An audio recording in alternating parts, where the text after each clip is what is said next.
जिनके बहुत सुंदर भजन उपदेश का आप लोगों ने लाभ लिया।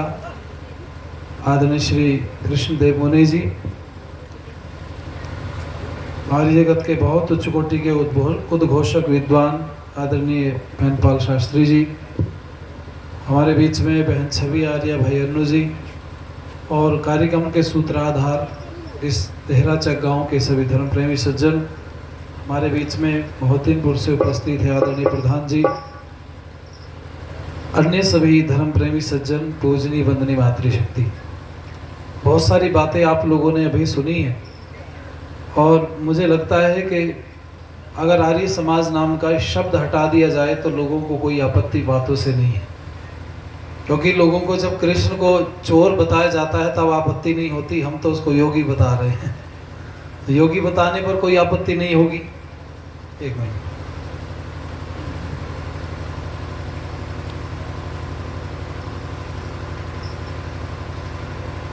लोग तो मांस खिला रहे हैं भगवान को, शराब पिला रहे हैं। अभी चर्चा आप लोगों ने सुनी। ये एक बहुत बड़ी योजना बना करके हमारे महापुरुषों को बदनाम किया गया और ये आज से नहीं चल रहा। आपकी जानकारी के लिए बताऊं, जब से आक्रमण हुआ भारत के ऊपर तो भारत की इस अस्मिता से खेला गया। दो तरह के हमले होते हैं, एक तो जमीनी हमला होता है, एक सांस्कृतिक हमला होता है। भारत जमीनी हमले से तो निकल करके वापस आ गया, पर जो सांस्कृतिक हमला भारत के ऊपर हुआ था उससे हम आज भी नहीं उबर पाए। और वो सांस्कृतिक हमला दिखाई देता है कहाँ कहाँ, हमारी संस्कृति बर्बाद हो गई। वो संस्कृति के अंतर्गत क्या क्या आता है? हमारी बोलचाल अपनी नहीं है, खान पीन हमारा अपना नहीं रहा, वेशभूषा वो हमारी अपनी नहीं रही, व्यवहार वो हमारे अपने नहीं रहे, और मान्यताएं जिसके ऊपर कोई भी धर्म संस्कृति टिकती है वो मान्यता हमारी खत्म हो गई। आज स्थिति ये है, अभी छवि ने बहुत सारी बात बड़े काम की गई। अगर आपने ध्यान दिया तो उनसे पहले वक्ता भी उसी बात को हमारे बीच में रख रहे थे, लेकिन क्या समाज इस बात को स्वीकार करेगा? हम कहेंगे कृष्ण माखन चुरा के नहीं खाता था, कृष्ण रास नहीं रचाते थे, कृष्ण ने बहुत सारे विवाह नहीं किए, कृष्ण ने नहाती हुई स्त्रियों के वस्त्र नहीं उठाए, तो ये बात लोगों को बुरी लगती है, जबकि ये लगनी चाहिए भली। कारण क्या है? अपना अपना नजरिया देखने का, और जो हमारे अंदर जो चीजें बैठी है ना, वो नजरिया हमें दिखाता है। एक शिकारी ने जाल लगाया हिरण को फांसने के लिए और शोर मचाया चारों तरफ से, हिरण जाल की तरफ भागा। भागते भागते हिरण जाल के पास में पहुंचा, पता नहीं उसके दिमाग में क्या, वो उल्टा मुड़ गया, वहां से किसी दूसरी दिशा में दौड़ गया। तो शिकारी के शब्द ये थे, हिरण तो उल्टा भाग गया। अब हिरण के मुंह से पूछो जरा, हिरण के मन से पूछो, हिरण उल्टा भागा या सीधा भागा? बोलो। हाँ जी भाई, सोचने का नजरिया। हिरण सीधा भागा, अगर हिरण उल्टा भागता तो फंस जाता। भाई क्यों फंस जाता है कोई व्यक्ति? तो वो क्या कहता जी, हम तो उल्टे चल गए इसलिए फंस गए ना, सीधे चलते तो ना फंसते। सामने जाल लगा, हिरण भाग रहा है, शिकारी के मन से पूछो, हिरण का सीधा भागना तब है जब उसके जाल में फंस जाए। हमारे साथ भी कुछ ऐसा ही है, सामने वाला कुछ और बोल रहा है, हम कुछ और समझ रहे हैं, वो अपनी मर्जी से दुनिया को चलाना चाहता है, सामने वाला अपनी मर्जी से चलाना चाहता है, और ऊहापोह में हमारी संस्कृति बर्बाद हो गई। शिव जी को आज तक लोग नहीं जान पाए शिव है क्या। बड़ी बार हम लोग कॉलेजों में, यूनिवर्सिटीज में जाते हैं लेक्चर देने के लिए, तो जब हम ये बोलते हैं कि शिव महायोगी थे, शिव भी आपकी और हमारी तरह पैदा हुए, तो लोग इस बात को मानते नहीं जी, शिव तो अपने आप प्रकट हुए थे। संसार में जिसका शरीर दिखाई देता है ना, उसके माता पिता जरूर होंगे, ध्यान देना जरा। जिसका शरीर है उसके माता पिता जन्म देने वाले जरूर होंगे, ये बात अलग है, आपने और हमने वो नहीं देखे। कई लोग ये भी कहते हैं कि जी ये वाला जो पुल है वो भूतों का बनाया हुआ है, ये वाला महल जो है भूतों का बनाया हुआ है। हमने कहा कैसे? बोले एक रात में तैयार हो गया था। अच्छा, कोई चीज अगर एक रात में तैयार हो जाए तो क्या भूत ही बनाएंगे? इंसान नहीं बना सकता क्या? बिजनौर की चर्चा बताऊं आपको, एक कब्रिस्तान में एक मार्केट बनी है पूरी। आप जब बिजनौर में जाते हैं, सीधे जहाँ गुप्ता जलेबी वाले बैठते हैं, यहाँ से यू टर्न आप लेते हैं, तो टर्न लेने वाली जो पूरी मार्केट है, 15-20 दुकानें हैं। मैं उस समय की बात बता रहा हूँ जब मैं स्पोर्ट्स करता था, रोज जाता था स्टेडियम प्रैक्टिस करने। इधर से मैं शाम को गया दोपहर को 2:30-3 बजे, और उधर से शाम को आया वापस, तो मैंने देखा वहां कुछ लोग काम कर रहे हैं, होंगे 20-50 लोग, खाली जगह पड़ी है। और जब मैं अगले दिन गया तो वहां पर शटर भी लगे हुए थे दुकान बनी हुई थी, ऊपर से उसके वो पड़ा हुआ था, क्या बोले, ये पत्थर वाली स्लैब, और पेंट हो करके, और दुकानों पे नाम भी लिखे हुए थे, फला साइकिल वाला, फला मोटरसाइकिल वाला, फला मिस्त्री या फला होटल वाला।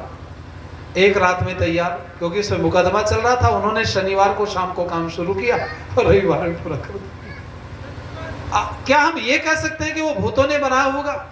बहुत सारे लोग मिलकर के किसी काम को, हम जब इस बात को समझ जाएंगे ना, ध्यान देना, दुनिया में अर्थापत्ति एक चीज है, उस अर्थ से आपत्ति जिस दिन आपको हो जाएगी, ऐसा नहीं हो सकता भाई, ऐसा कैसे हो जाएगा? एक खेत में बहुत सारा गन्ना खड़ा है और आपने गन्ना बोते हुए किसी आदमी को नहीं देखा, तो आप ये कह सकते हो कि किसी ने नहीं बोया?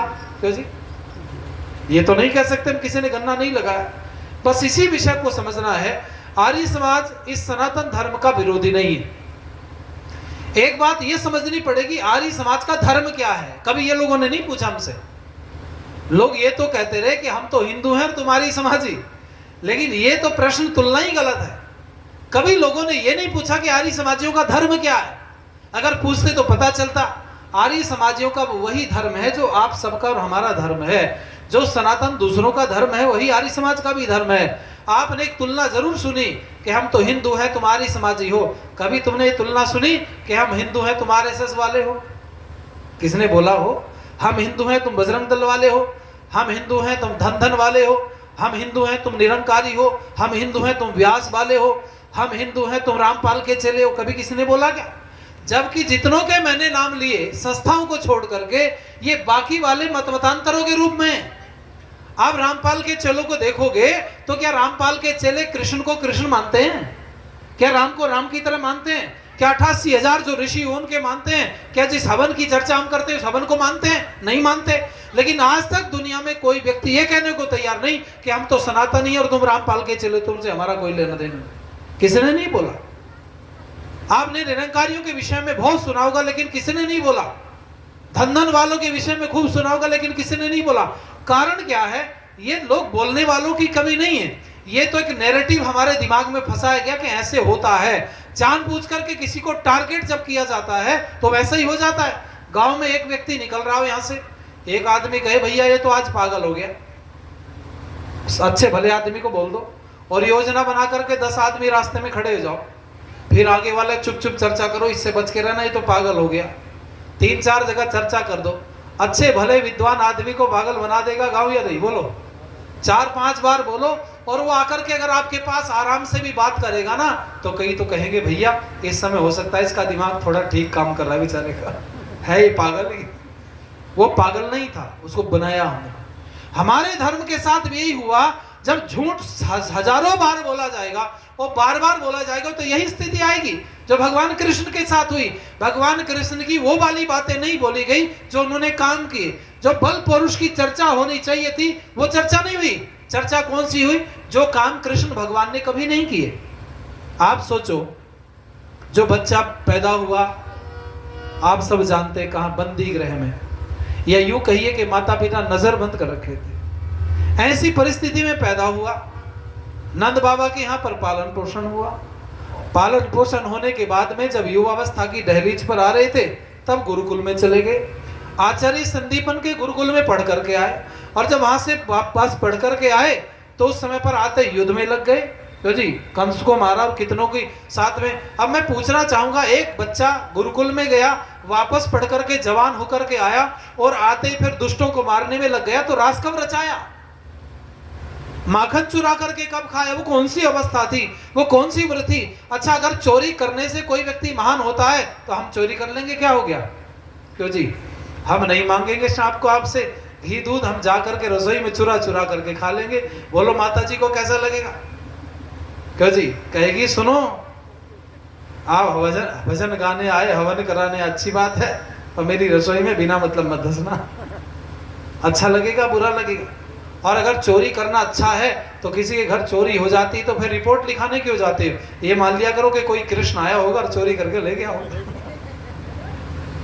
क्यों जी, कभी बोला किसी ने ऐसे? किसी की बहन बेटी को कोई छेड़ दे, बुरा क्यों मानते हो?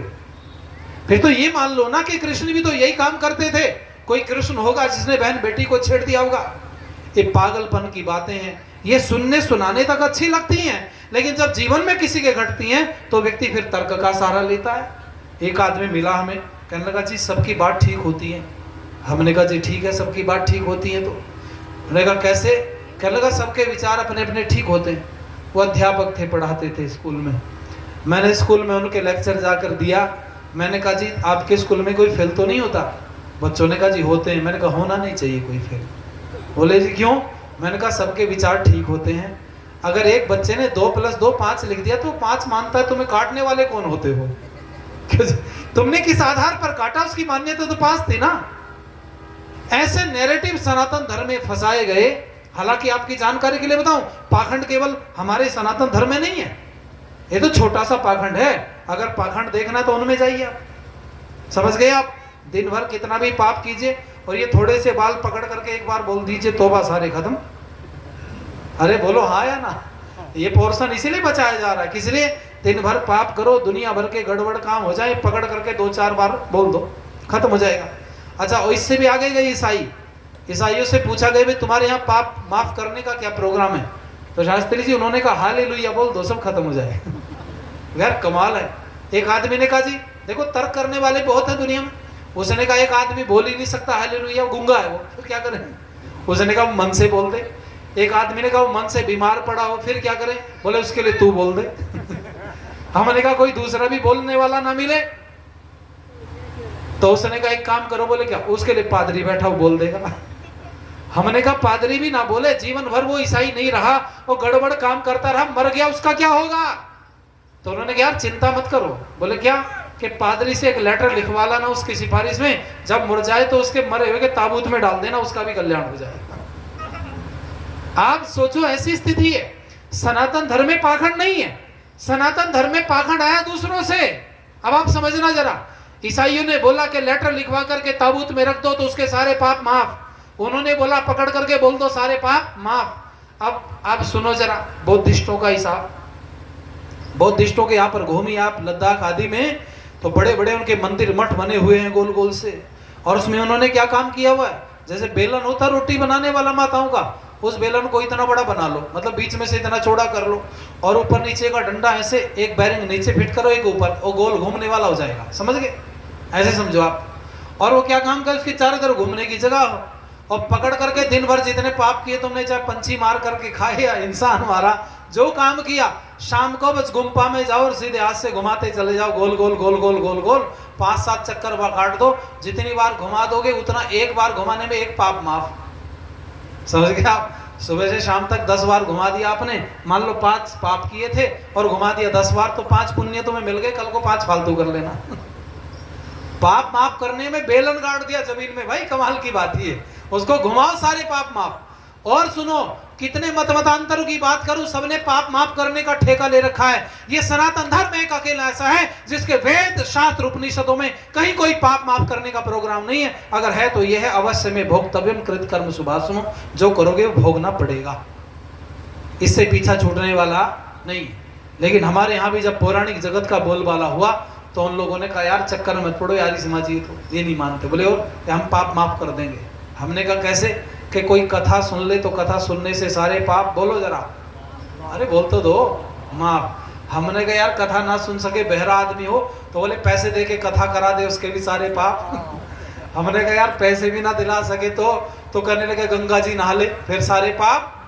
हमने कहा गंगा तक ना जा पाए तो बोला हजारों योजन दूर से गंगा गंगा का नाम बोलते तो उसके भी सारे पाप। अच्छा, लोग गंगा जी में क्या करने जाते हैं? सच्ची बताओ,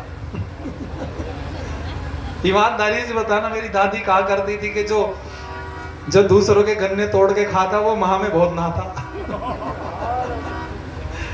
क्या जी? माह के महीने में लोग कहते नहाने का बड़ा महत्व है, बड़ा पुण्य मिलता है। तो पुण्य की जरूरत क्या है ये बताओ भाई। कभी आपने बैठ करके सोचा पुण्य की जरूरत कब है? पुण्य की जरूरत तब है जब पाप कर रखे हो, और पाप नहीं कर रखे हो तो पुण्य की क्या जरूरत है? अच्छा, गंगा जी में नहा के आते हैं लोग, तो जल भी साथ लाते हैं कि नहीं लाते? अरे बोलो, कैन बड़े हमारे यहाँ तो चलो आसपास है, हम तो 1 आध लीटर 2 लीटर ले आते हैं, जो दूर से आते हैं वो क्या भर के ले जाते हैं, कैन भर भर करके ले जाते हैं। अब ध्यान से सुनते रहना जरा। अच्छा, गंगा जी में जब नहाए तुम, चलो हमने मानते तो नहीं हम इस बात को, लेकिन थोड़ी देर के लिए योगेंद्र जी मान लें कि गंगा जी में आदमी ने डुबकी लगाई और सारे पाप गंगा जी में, अरे बोलो जोर से, धो गए नहीं तो धो दिए। इस आदमी को कौन समझाए बेचारे को, जिन पापों को गंगा में धोया फिर उन्हीं को बोतल में भर के घर ले आया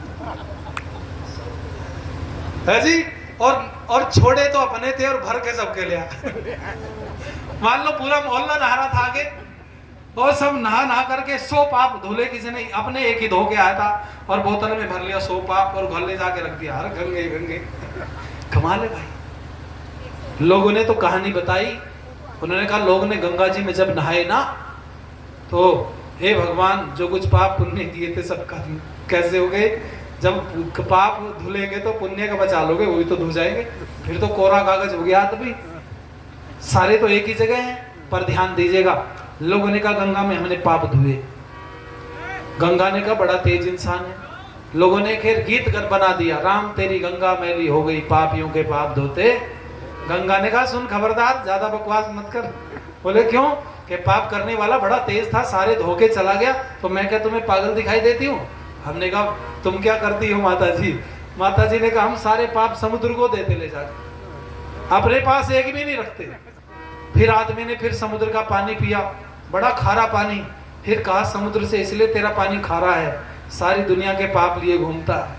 समुद्र ने कहा पाप करने वाला बड़ा तेज आदमी था, गंगा में धो गया, गंगा ने मेरे पास में ला करके छोड़ दिए, अब हम तुम्हें मूर्ख दिखाई देते हैं क्या? हमने कहा फिर कहने लगे जब बादल पानी भरने आते तो पाप पाप ऊपर कर देते, उन्होंने भरवा देते, सब ले जाओ। एक आदमी ने कहा बादलों से कि इसका मतलब इसलिए तुम काले काले हो। बादल भी 2 तरह के, एक सफेद और एक बोलो सफेद वाले बरसते क्या? अरे बरसते कौन से? लोग कहते काले काले बादल। आदमी ने कहा इसलिए तुम्हारा रंग काला, अब समझ में आया, तुम सारी दुनिया के पाप लिए घूमते हो इसलिए काले हो। अब सुनना जरा ध्यान से। समुद्र बादल ने कहा भैया पाप करने वाला तेज आदमी छोड़ गया था गंगा में, अब इसके पाप सारे समुद्र में आ गए, समुद्र ने हमें दे दिया, हमें तो पानी की जरूरत थी। अब हमें जब भाई मुसीबत हो किसी को तो उसने कहा ऊपर ऊपर पाप पाप कर दिया, हम मना भी नहीं कर सकते। क्यों जी? किसी के घर से 2 छाप मट्टी भर करके लाओ के यार एक छाप गोबर इसको भी फेंक देना जरा, तो समुद्र ने सारे पाप दे दिए हमें। अब हम भी भैया पागल नहीं है बोले, और कि जब बारिश करते हैं तो जिसके जितने ईमानदारी से उसके घर बरस देते, ले भैया पकड़ अपने। चक्र सा दिखाई तो देता है पर पाप से पीछा छूटता दिखाई। बोलो सुनो भाई, अगर गंगा में नहाने से पाप धुल जाते तो गंगा के पास में रहने वाला कोई व्यक्ति हताश निराश परेशान दुखी नहीं होता। दुख किस चीज का फल है? बुरे कर्मों का फल तो है ना दुख। अगर गंगा में नहाने से पाप माफ होते तो गंगा में स्नान करने के बाद व्यक्ति को तत्काल सुख की प्राप्ति होनी चाहिए थी। सुनना जरा, कथा के सुनने से अगर पाप नष्ट हो जाते तो कथा सुनने के बाद में फिर कोई दुख कहीं किसी को बोलो नहीं होता। लेकिन कमाल की बात यह सुनने की तो छोड़ो, यहाँ तो कथा बांचने वाले जेल में पहुंच गए। अरे बोलो भाई, बड़ी बड़ी भीड़ जिनके पीछे लाखों लोगों की, जेल में सलाखों के पीछे। हमने कहा तुम तो कहते थे एक बार कथा सुनने से दुनिया के सारे कष्ट नष्ट हो जाते हैं, फिर तुमने कौन से कष्टों का फल भोग रहे? पता चला। ध्यान दीजिएगा, ये सब प्रोग्राम जो है अगर दान करने से पाप नष्ट हो जाते, कष्ट नष्ट हो जाते तो कोई भी धनवान व्यक्ति दुखी नहीं होता, खूब दान कर देता, खूब कथा प्रवचन करा लेता। लेकिन ध्यान दीजिएगा ये व्यवस्था कुछ और है। सुनना चाहते हो तो ये लाइनें सुनना भैया, को मत बढ़ाना, ऐसी रहने दो बस। प्रभु को भूल कर इंसान क्यों गाफिल होता जाता है। सब लोग गाओ मेरे साथ, अच्छा लगेगा। थोड़ी देर मस्त होकर के बोलो ये लाइनें। प्रभु को भूल कर इंसान क्यों गाफिल होता जाता है, प्रभु को भूल कर इंसान क्यों गाफिल होता जाता है। समझदारी का ठेकेदार पागल होता जाता है, प्रभु को भूल कर इंसान क्यों गाफिल होता जाता है, प्रभु को भूल कर इंसान क्यों गाफिल होता जाता है। समझदारी का ठेकेदार पागल होता होता जाता है, प्रभु को भूल कर इंसान क्यों गाफिल होता जाता है, प्रभु को भूल कर इंसान क्यों गाफिल होता जाता है।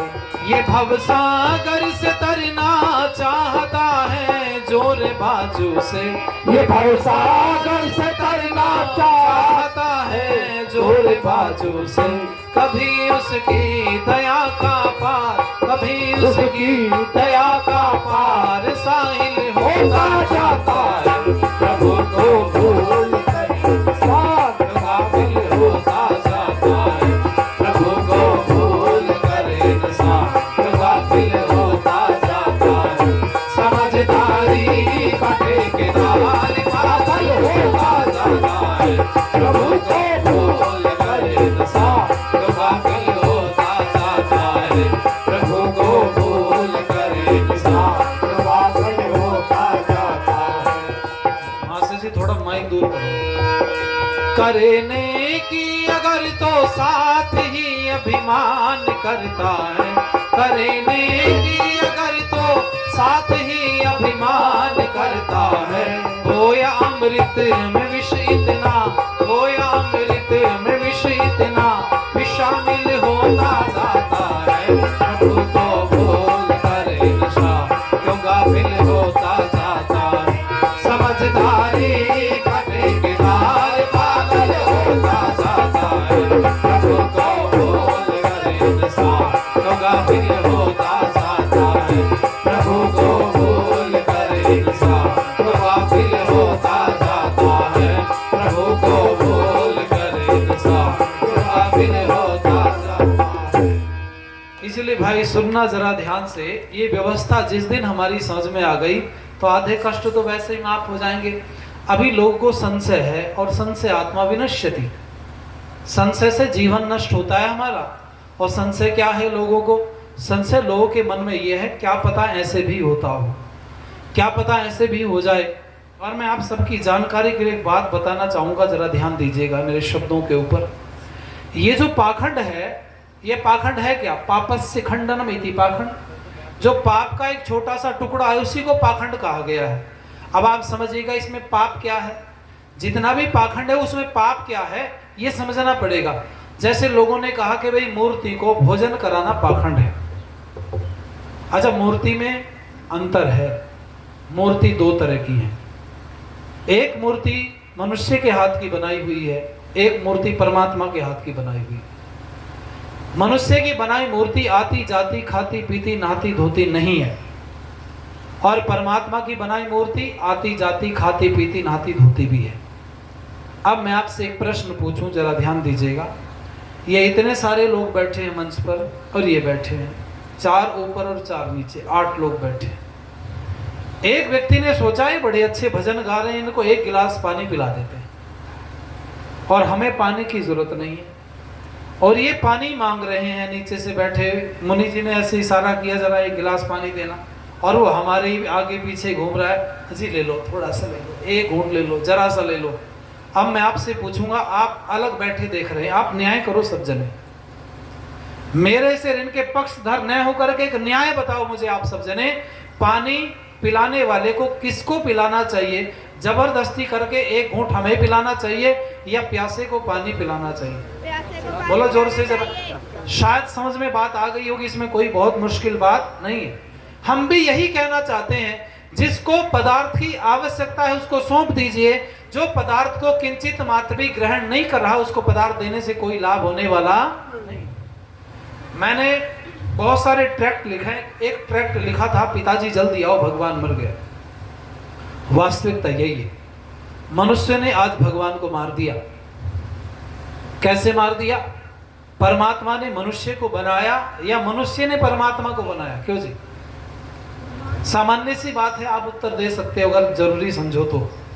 मनुष्य ने सिर्फ परमात्मा को नहीं बनाया, बल्कि परमात्मा ने, ये आपकी बात गलत सिद्ध कर दी आज लोगों ने। सच्ची बताओ, लोगों ने दिल्ली दीप देश का दिल दरमियान बेचने वाले हैं, और चौक चांदनी पैठ लगी सामान बेचने वाले हैं।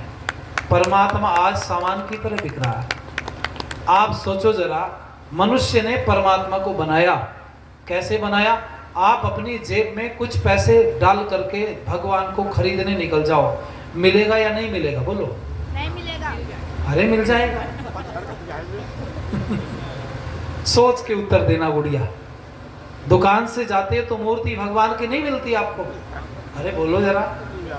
तो फिर यही तो मैं कह रहा हूं। बाल कोई बात। परमात्मा को हम खरीद रहे हैं, बेच रहे हैं। परमात्मा की खरीद फरोख्त लगी है। जिसने हमें बनाया, हमने उसको बनाया और बनाने के बाद बेचा भी और खरीदा भी। और बजट के हिसाब से परमात्मा मिलता है बाजार में। आपको चाहिए 10 रुपए वाला तो एक कैलेंडर मिल जाएगा। आपको चाहिए 20-50 रुपए वाला तो किसी मेटल से बना हुआ भगवान मिल जाएगा। आपको और पैसे खर्च करने हैं, यहाँ पर परमात्मा की छोड़ो, पूजा भी बिकती है यहाँ। अरे बोलो जरा। पूजा, हवन, आध्यात्म बिक्री है। कैसे बिक्री? आप जाओ पंडित जी से कहो मंदिर में मुझे भगवान की पूजा करनी, तो कहेगा कितने रुपए वाली? अरे बोलो भाई, मेरी बात गलत है क्या? कितने रुपए वाली पूजा? आपने कहा भैया 100 रुपए वाली। बोले 100 वाली नहीं होती, कम से कम 500 की है। बोले क्यों? मैं तो 100 रुपए दूंगा। बोले 100 में कोई पूजा वूजा नहीं, 500 रुपए लगेंगे, 15 मिनट में हो जाएगी। 500 रुपए कम से कम खर्च करने पड़ेंगे। 100 रुपए कोई पूजा नहीं होती भगवान की। अच्छा एक बात बताओ, ये जो लेन देन चल रहा है, इसका परमात्मा से कोई लेना देना है क्या? ये जो कागज के टुकड़े में या मेटल, सोने चांदी में जो भगवान के लेन देन चल रहा है, इसको परमात्मा की जरूरत नहीं है। परमात्मा को इसकी जरूरत नहीं। अगर परमात्मा को इन पदार्थों की जरूरत होती तो देता क्या? अभी कोई बाबूजी आए, इन्होंने उत्साहवर्धन के लिए हम लोगों का उत्साह बढ़ाया। मुझे एक बात बताना, एक व्यक्ति को इस लक्ष्मी की जरूरत थी बहुत ज्यादा, और वो अपनी जेब में रखे घूम रहा है, तो मांगने पे भी देगा क्या? अरे बोलो जरा। जब आवश्यकता उसको तो नहीं देगा। मैं आपसे यही कहना चाहता हूं, ध्यान देना। अगर परमात्मा को इन पदार्थों की आवश्यकता होती तो तुम सुबह से शाम तक कितने भी मांगते, तुम्हें देने वाला। सोना चांदी किसने दिया हमें? परमात्मा ने। हीरा किसने दिया? परमात्मा ने। मिट्टी जमीन किसने दी? परमात्मा ने। हवा पानी किसने दिया? परमात्मा ने। पर मनुष्य की कलाकारी देखो, परमात्मा से पानी बोर करके फ्री में लेता है और बोतल में पैक करके पैसे लेता है या नहीं? परमात्मा जब जमीन के अंदर फसल पैदा करता है तो कोई पर्चा नहीं भेजता कि भैया आपके तूने 2 बीघा जमीन में इतना गन्ना लगाया था, इसके इतने 1 साल के इतने पैसे बनते ला दे। परमात्मा को इन पदार्थों की आवश्यकता नहीं। आवश्यकता किसको? मनुष्य को है। मैं बता रहा था, बात को विस्तृत नहीं ले जाना चाहता। आप इतना समझना, एक चीज परमात्मा ने बनाई, एक मनुष्य ने बनाई। 2 मूर्तियां संसार में। परमात्मा की बनाई मूर्तियां तो मेरे सामने बैठी हैं। अगर इनको मूर्ति नहीं कहते तो मूर्ति किसको कहते हैं फिर? मूर्ति पत्थर की नहीं होती केवल, ये परमात्मा के बनाए हुए मनुष्य आदि जीव जंतु भी मूर्ति की श्रेणी में आते हैं। कैसे? एक शब्द बोलूंगा आपकी समझ में आ जाएगा। अगर मूर्ति केवल पत्थर की होती है तो पत्थर की मूर्ति को महान मूर्ति कहते हैं या मनुष्य को महान मूर्ति कहते हैं? बोलो। अरे बोलो भाई, मैं साहित्य का विद्यार्थी रहा हूं। महान मूर्ति पत्थर की मूर्ति को कभी नहीं कहा जाता। अभी राम मंदिर में प्राण प्रतिष्ठा हुई, रामचंद्र जी की मूर्ति लगी, तो क्या उसको कोई कह सकता है कि महान मूर्ति है? नहीं कहा जा सकता। महान मूर्ति किसको कहा जाता है? मनुष्यों को, चलते फिरते को। एक मूर्ति है, एक महान मूर्ति है। बस हम ये कहते हैं, अपने हाथ की बनाई मूर्ति की पूजा मत करो। अगर पूजा करनी है तो परमात्मा के हाथ की बनाई मूर्तियों की पूजा करो, जो माता पिता रूपी घर में बैठे हैं। ये खाते पीते हैं, ये मांगते हैं, लेकिन कमाल तो तब होता है जब घर से लोटे में दूध भर करके मंदिर पे चले जाते हैं और भगवान को उसकी जरूरत नहीं है। घर में जो बूढ़ा है वो टकटकी लगा के देखता रहता है, उसको धोमन सा पानी मिल जाता है या चाय का घूंट दे देता है। इसलिए मैं आप लोगों से कहना चाहूंगा, जरा ध्यान दीजिएगा इस शब्दों के ऊपर। ये लाइनें आप लोगों को बल देंगी। अरे झूठ नहीं कहता हूं मैं साच, झूठ नहीं कहता हूं साच,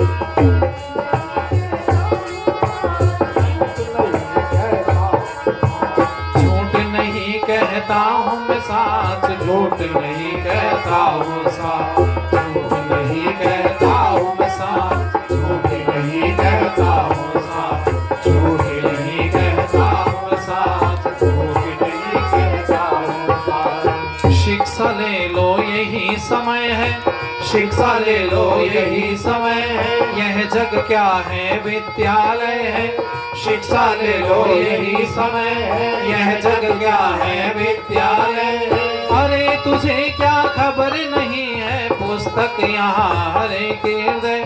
अरे तुझे क्या खबर नहीं है, पुस्तक यहाँ हरे के हृदय है।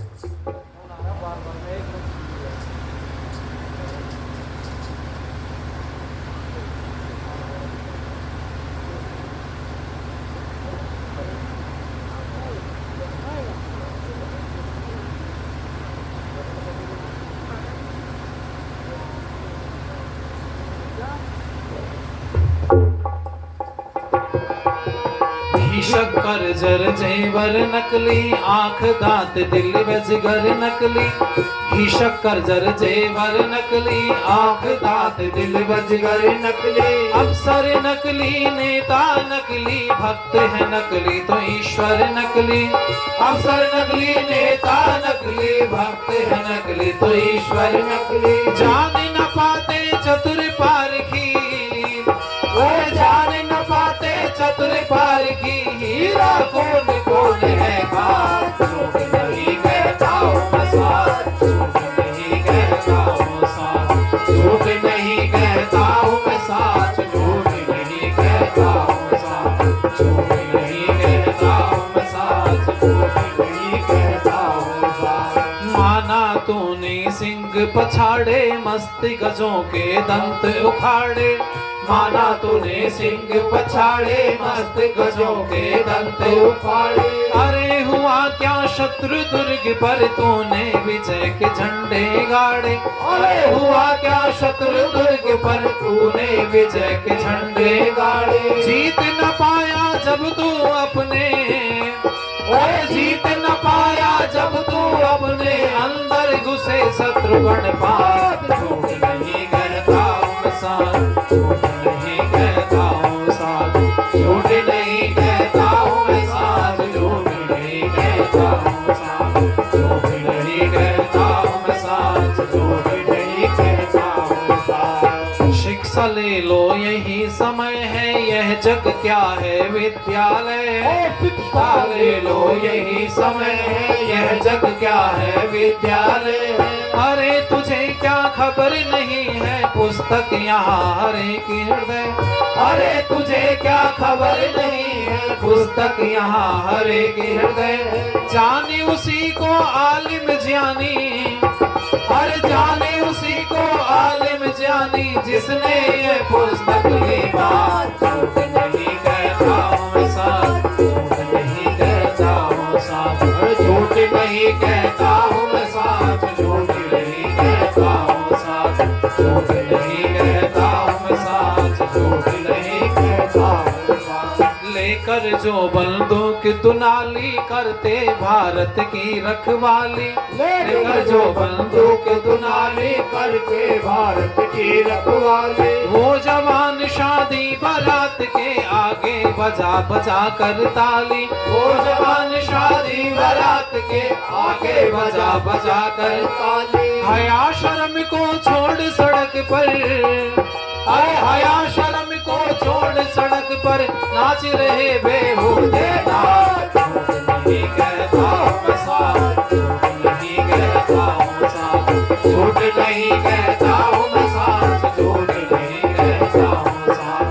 झूठ नहीं कहता हूँ मैं साथ, झूठ नहीं कहता हूँ साथ। इसलिए मैं आप लोगों से चर्चा कर रहा था, मैंने कहा यहाँ सब कुछ बिकाऊ है। कारण क्या है कि खरीदार भी मिल जाते हैं, बेचने वाले भी मिल जाते हैं, परमात्मा नहीं। परमात्मा की मजाक बनाई हुई है।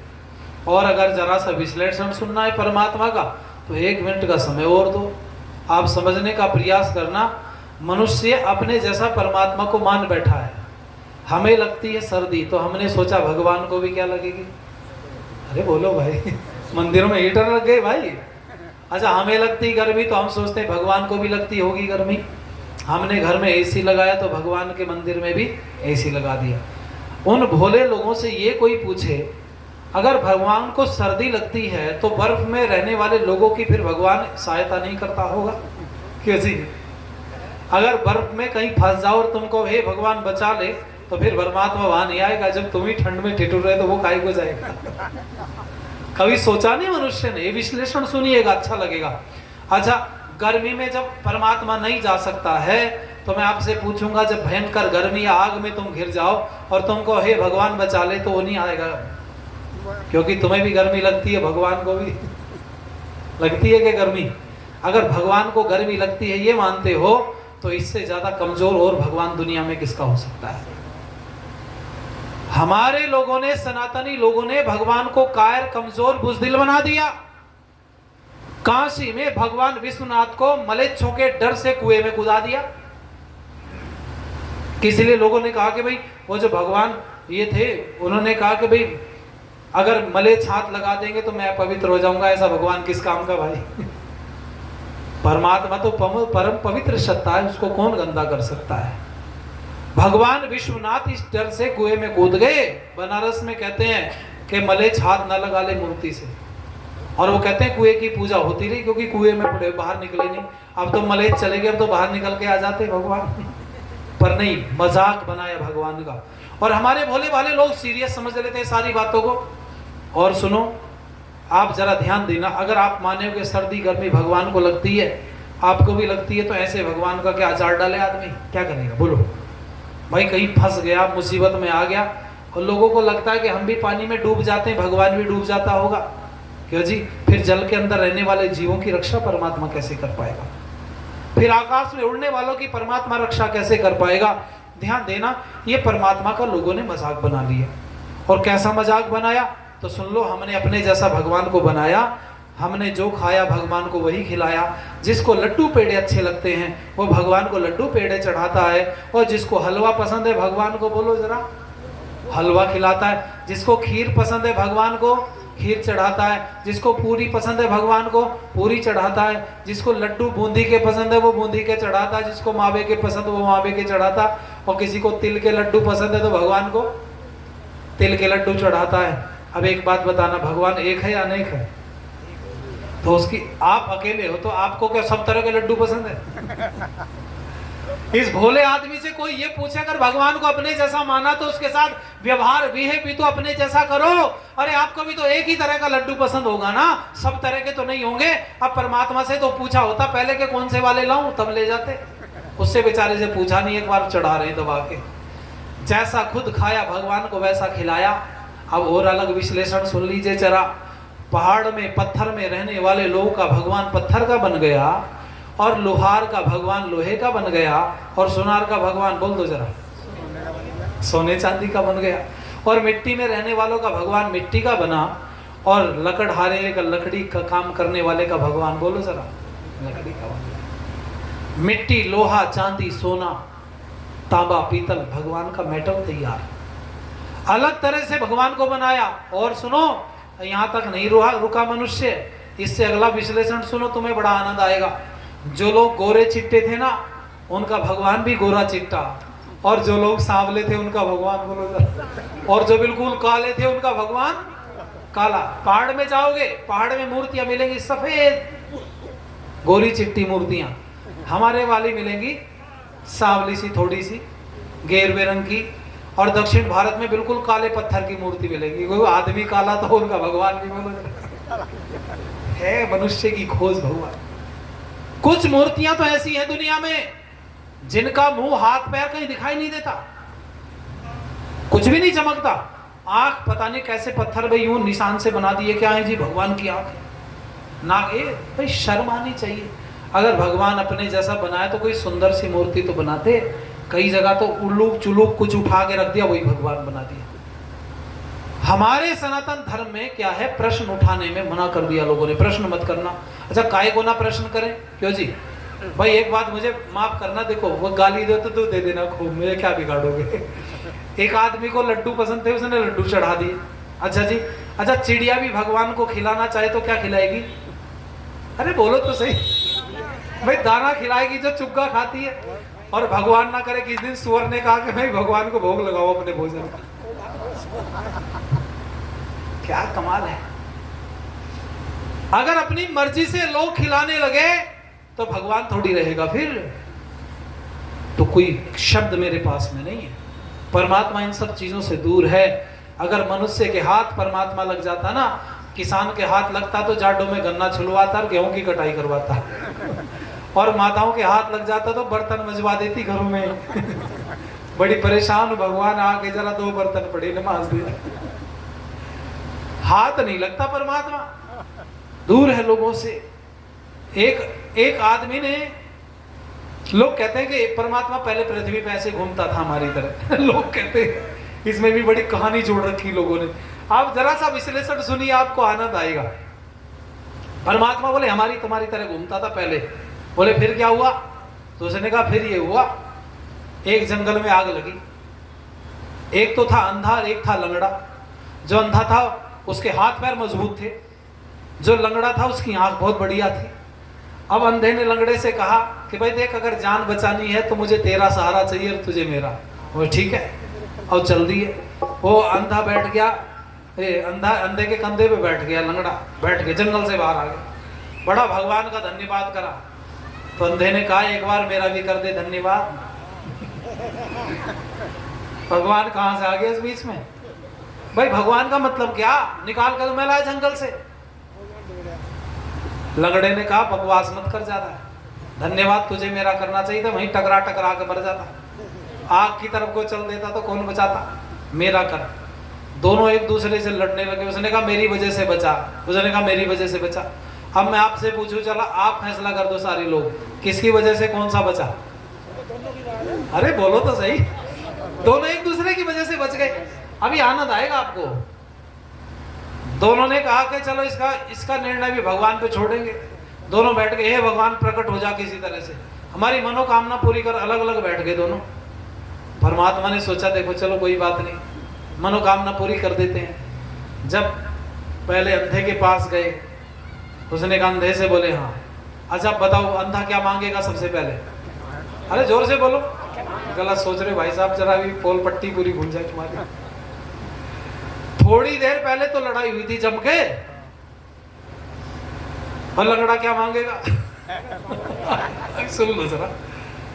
भगवान ने कहा हे अंधे भाई, बोले हाँ, तुम्हें प्रकट हो गया, तुझे दिखाई तो नहीं दे रहा होगा? बोले हाँ, कोई जरूरत नहीं दिखने की। क्या चाहिए? बोले जो मांगूंगा दे दोगे? बोले बिल्कुल तुरंत। कहने लगा मेरी दोनों आंख फूटी, इसकी फोड़ दो। भगवान ने कहा तथास्तु। और वो लंगड़ा तो था, अंधा और हो गया। उसने कहा हे भगवान प्रकट हो जा। परमात्मा ने कहा भाई तेरे धोरे भी आ रहा हूं। बेचारा 2-4 कदम स्वर्ग रख के उसके पास भी गए। भगवान ने कहा भाई बता। इसने कहा देखो मेरी तो टांग टूटी गई, एक आंख फूटी हुई है, मेरी तो ये टांग टूटी गई है, पहली टूटी हुई थी, आंख इसने फुड़वा दी, और इसकी आंख पहले से फूटी हुई। अगर कुछ देना चाहते हो तो इसकी टांग और तोड़ दो दोनों। भाई अंधा लंगड़ा दोनों से एक जैसे हो गए। भगवान ने कहा भाई अब नहीं जाएंगे पृथ्वी लोक पे, ये तो आराम जाते परेशानी में भी दूसरे को परेशान करना चाहते, अपने परेशानी ठीक करने में नहीं लगा मनुष्य। मैं आप सबसे निवेदन करूंगा जरा ध्यान दीजिएगा, व्यवस्था समझनी पड़ेगी। आप इतने, हम सब लोग बैठे, अगर परमात्मा आपको इसी समय मिल जाए, थोड़ी देर विचार करो और मिलकर के कहे कि भैया तेरे पास 1 मिनट का समय है, जो मांगना चाहता मांग ले। आप ये सोचो उस मिनट में क्या मांगोगे? मनुष्य के पास योजना ही नहीं है मांगने की, और अगर मांगोगे तो क्या मांगोगे? लोग कहेंगे भाई घर में ट्रैक्टर नहीं है, बड़ी परेशानी, मकान दुकान जमीन जायदाद नौकर चाकर रुपया पैसा संतान, ये मांगना चाहते हो ना तो भूल में हो। ये चीजें तो परमात्मा के बिना मांगे भी आपको मिल सकती है। परिश्रम करोगे ट्रैक्टर मिल जाए, सारी चीजें। आप सोचो एक व्यक्ति ने अर्जी लगाई कि मुझे राष्ट्रपति जी से मिलना है, राष्ट्रपति ने 6 महीने बाद में भेजा संदेश के आ जाओ। अब जिस आदमी से वो डलवाया था, पढ़ा लिखा आदमी था, उसने उस अनपढ़ से कहा कि भाई राष्ट्रपति ने बुला लिया, चल 6 महीने बाद। कहा था वो तारीख आ गई, परसों को मिलना है, दिल्ली चलो। वो चले गए दिल्ली। दोनों जने दिल्ली चले गए। राष्ट्रपति के सामने व्यक्ति उपस्थित हो गया। राष्ट्रपति ने कहा कहो क्या कहना चाहते हो, क्या मांगना चाहते हो? मांगो भाई। कि तुम्हारा एक मांग पत्र था कि मैं तुमसे कुछ मांगना चाहता हूं। इसने कहा जी 10 रुपए की मूंगफली दिलवा दो। ये साथ में जो आदमी था, इसने कहा यार तू भी पागल आदमी, राष्ट्रपति से मिला और मांगा क्या? मूंगफली। ये 10 रुपए की मूंगफली तो तुम मुझसे कहता मैं 50 रुपए की छुजल्ला से दिलवा देता, वही मिल जाती 50 रुपए की दिलवा देता। तू राष्ट्रपति से मिला था तो कोई राष्ट्रपति के स्तर की बात तो मांगता जो दुनिया में कोई ना दे सके, केवल राष्ट्रपति दे सके। ऐसी चीज पर कभी चिंतन किया? हम भी परमात्मा से क्या मांगे ये सुनो जरा। परमात्मा से वो मांगो जो दुनिया में किसी की देने की औकात नहीं है। परमात्मा से मिलो तो वो चीज मांगो परमात्मा से। हम क्या मांगते हैं? गाड़ी घोड़ा मकान जमीन जायदाद, ये तो परमात्मा से बिना मांगे सबको प्राप्त होता है। क्या भी परमात्मा नहीं दिया सबको? मेहनत की, परिश्रम किया, प्राप्त हो गया। ये परिश्रम से प्राप्त हो सकता है। परमात्मा से क्या मांगना चाहिए? और शब्द सुनो जरा। अगर परमात्मा से कभी मांगने की आवश्यकता पड़े तो हाथ जोड़ करके परमात्मा से मांगना, परमात्मा तू मुझे सद्बुद्धि दे दे। जहां सद्बुद्धि होगी वहां संसार की सारी चीजें अपने आप आ जाती है। परमात्मा से मांगना है तो सुख शांति दे दे परमात्मा, क्योंकि दुनिया के पदार्थ तो तुम्हारे पास हो सकते हैं पर सुख शांति होगी कोई गारंटी नहीं है। आप लाखों रुपए का बेड तो डाल सकते हो पर नींद भी डाल सकते हो क्या? साथ में डाल सकते हो। आप हजारों प्रकार के व्यंजन धन से इकट्ठे कर सकते हो, क्या भूख भी उस पैसे से इकट्ठी कर सकते हो? क्या शरीर उस तरह का ला सकते हो? परमात्मा से मांगना है तो मांगो, परमात्मा तो मुझे सद्बुद्धि दे दे। परमात्मा देना चाहता है तो सुख शांति दे दे। बस इससे ज्यादा और कुछ मांगने की आवश्यकता बोलो जरा। और ये मिल गया तो सब कुछ मिल गया। अगर व्यक्ति का धन से पेट भरता तो अडानी अंबानी रात को जागते नहीं। जागते रात को के नहीं? कोई सोने का टाइम नहीं बाबूजी। किस समय उठना है किस समय सोना कोई अता पता नहीं। स्थिति कितनी खराब है मैं आपको बताऊं। मेरा ही मोबाइल, अभी हम लोग ग्रेटर नोएडा में थे, एक दिन एक संस्कार कराने के लिए शाम को गए। 2 संस्कार साथ थे बच्चे के, नाम को याद करो। तो वो जब ये मैं चलने लगा तो एक आदमी ने मेरा मोबाइल पकड़ लिया, कहने लगा जाने नहीं देंगे हमारे घर चलो। मैंने कहा भाई साहब ये कुत्ता है बहुत भौंकता है। कोई बात नहीं आराम से। मैंने कहा बाबूजी इस कुत्ते से सावधान रहना। ये बहुत भौंकता है, इसका भौंकने का कोई टाइम बोलो नहीं है। इसको पकड़ लिया तुमने, मेरी टेंशन तो खत्म होगी पर तुम्हारी बढ़ जाएगी। मैं आप सबसे निवेदन करूंगा जरा ध्यान दीजिएगा इन बातों के ऊपर जो चर्चा मैं आपसे करना चाहता हूं, जो कि समय दौड़ रहा है और रात्रि का कार्यक्रम भी हम लोगों के व्यवस्थित तरीके से करना है। बस मैं इतना कहना चाह रहा था, जो काला है उसका भगवान काला, जो गोरा है उसका भगवान गोरा, जो गेरवा उसका भगवान गेरवा। अच्छा, मेटल भी जो जिसको सुलभता से मिल गया भगवान उसने उससे घड़ लिया। एक बात और सुनो, जिसके कपड़े जैसे उसके भगवान के कपड़े भी वैसे। पहाड़ में जाओगे तो उनके भगवान के कपड़े रुई के मिलेंगे, क्योंकि वहां बर्फ पड़ रही है तो उनको लगता है हमें ठंड लग रही, चल भगवान को भी गर्म कपड़े पहना दे। अच्छा, हमारी वाली माताओं को देखो आप, आजकल एक भगवान और ट्रेंड में चल रहा है। पहले एक ट्रेंड में आया था वो साईं आया था ना, उतर गया भूत। लोगों ने तो गाना गाया, मेरे घर के आगे साईं राम तेरा मंदिर बन जाए। मगर निकले पड़ेगा कहाँ को ये तो बता। अगर भाई घर के दरवाजे पे मंदिर बन गया साईं का। अच्छा, सुबह उठते ही इसका मुंह देखना जरूरी है क्या? क्यों जी? पिग प्रोडक्शन का मुंह देखना जरूरी सुबह उठते ही। कमाल की बात है, हिंदुओं को कौन बहकाए? कोई भी बहका ले, कुछ भी बोल दे। उसका इतना ट्रेंड चला, थोड़े दिन साईं साईं साईं, जब लोगों को पता चला भाई ये तो मांस वास सब खावे था, गाय का मांस भी खाया, बीड़ी सिगरेट शराब सारे काम करते था और ये हमारे धर्म का भी नहीं था, ये तो मलेच्छ था, तब लोगों ने छोड़ा। इसके बाद दूसरा ट्रेंड चला, तीसरा चला, चौथा चला। एक टाइम तो ऐसा था संतोषी माता बहुत थी, आज ढूंढे से मिल रही कहीं? अरे बोलो जरा, कहीं संतोषी माता का मंदिर दिख रहा है? जब एक फिल्म आई संतोषी माता, सबके घर में आ गई संतोषी माता। ये हमारी माताएं घर वाली समझ नहीं पाई, मंदिर में कोई संतोषी नहीं होती, संतोषी होती तो घर में होती, वो तुम होती हो। संतोष करने वाली माँ को ही तो संतोषी कहते हैं। और सुन लो, संतोषी कहते हैं घर में माता ने सबके लिए रोटी बनाई और बनाने के बाद में 2 रोटी बच गई। भूख तो बेचारी की ज्यादा थी, 2 ही खा करके पानी पी लिया। ये अपने लिए कभी आटा बनती है दोबारा नहीं। अपने लिए माँ ने कभी आटा तैयार नहीं किया, 2 खाई, 2 खा करके पानी पी करके संतोष कर लिया। किस दिन 1 बची, 1 खा करके संतोष कर लिया। किस दिन भर पेट बन गई तो 4 खा करके संतोष कर लिया। वो मंदिर वाली का हमें नहीं पता, पर घर में असली संतोषी तो तुम हो। वो घर वाली गायब हो गई। ट्रेंड चल रहा है। अब एक इतना सा भगवान आए, ऐसे एक घुटना जमीन पे, एक हाथ यूं है ऐसे ऐसा ही हाथ भगवान को भी भिखारी बनाते लोगों ने। भगवान का हाथ यूं करा दिया लोगों ने, जिसका हाथ यूं था उसका हाथ यूं करा दिया। वो देने वाला है कि लेने वाला है? सारी दुनिया चढ़ाना चाहती है, पर उससे पूछो तो सही उसका आवश्यकता है क्या? ये 4 आदमी पानी मांग रहे थे, इनको तो पानी पिलाया नहीं, जो पी नहीं रहे थे उनके आगे लेने खड़े हैं। मैं आप सबसे निवेदन करूंगा, आइए जरा ये लाइनें और उसके बाद वाणी को विराम की तरफ लेके चलेंगे। आज कार्यक्रम थोड़ा सा विलंब से हुआ, लेकिन सायकालीन ठीक से संपन्न हो रहा है, तो ये धन्यवाद है आदरणीय आप सब लोगों को। भाई लहरा चक वाले अपने लिए ताली बजा लो एक बार जोर से। हाँ, काफी संख्या, आप चिंता ना करो, रात्रि में और संख्या बढ़ेगी। ये छोल हो रही ना आजकल, तो कुछ निगरानी में गए होंगे, कुछ ट्रैक्टर लेके गए होंगे, है ना, कोई बात नहीं, फिर भी अच्छा रहा कार्यक्रम। बस थोड़ी सी लाइनें। प्रभु को जानिए बाद में माने, इन बहुरूपियों को पहचानिए, जो खुद को भगवान कहते हैं। प्रभु को जानिए बाद में मानिए, इन बहुरूपियों को पहचानिए, जो खुद को भगवान कहते हैं, जो खुद को भगवान कहते हैं, जो खुद को भगवान कहते हैं।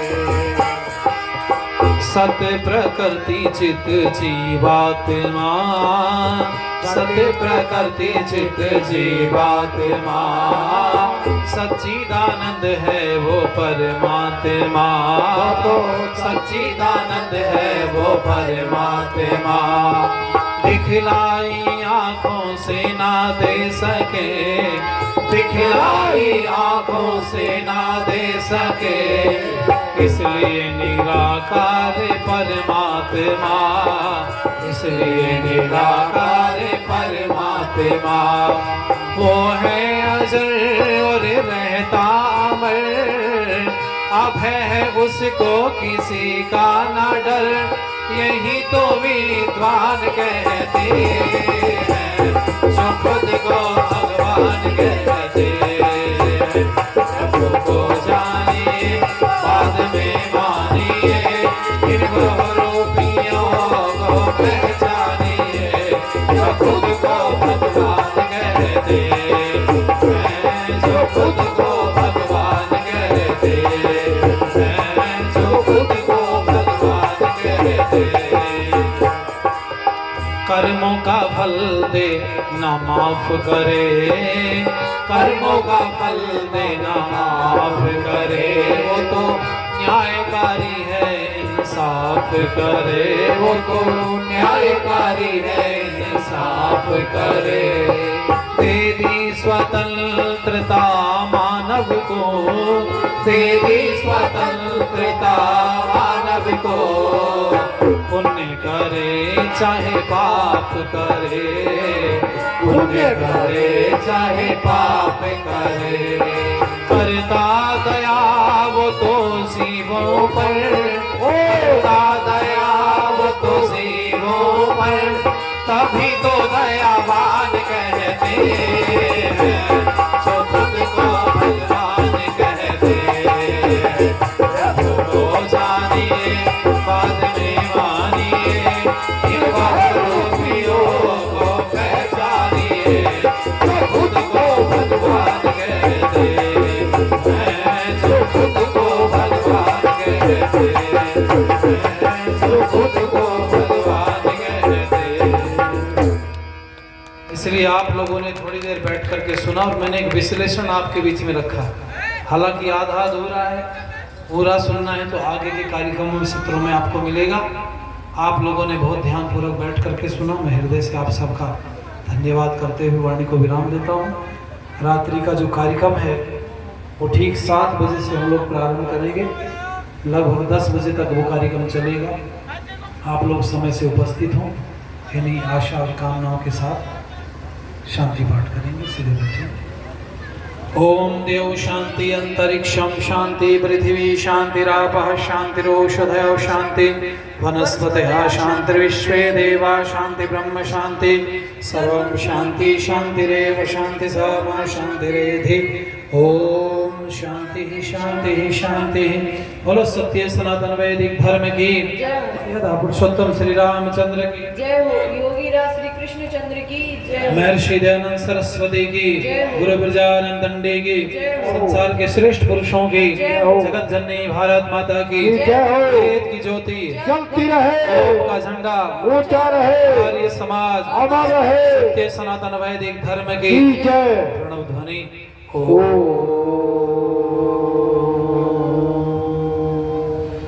वैदिक अभिवादन सबको स्वागत नमस्ते।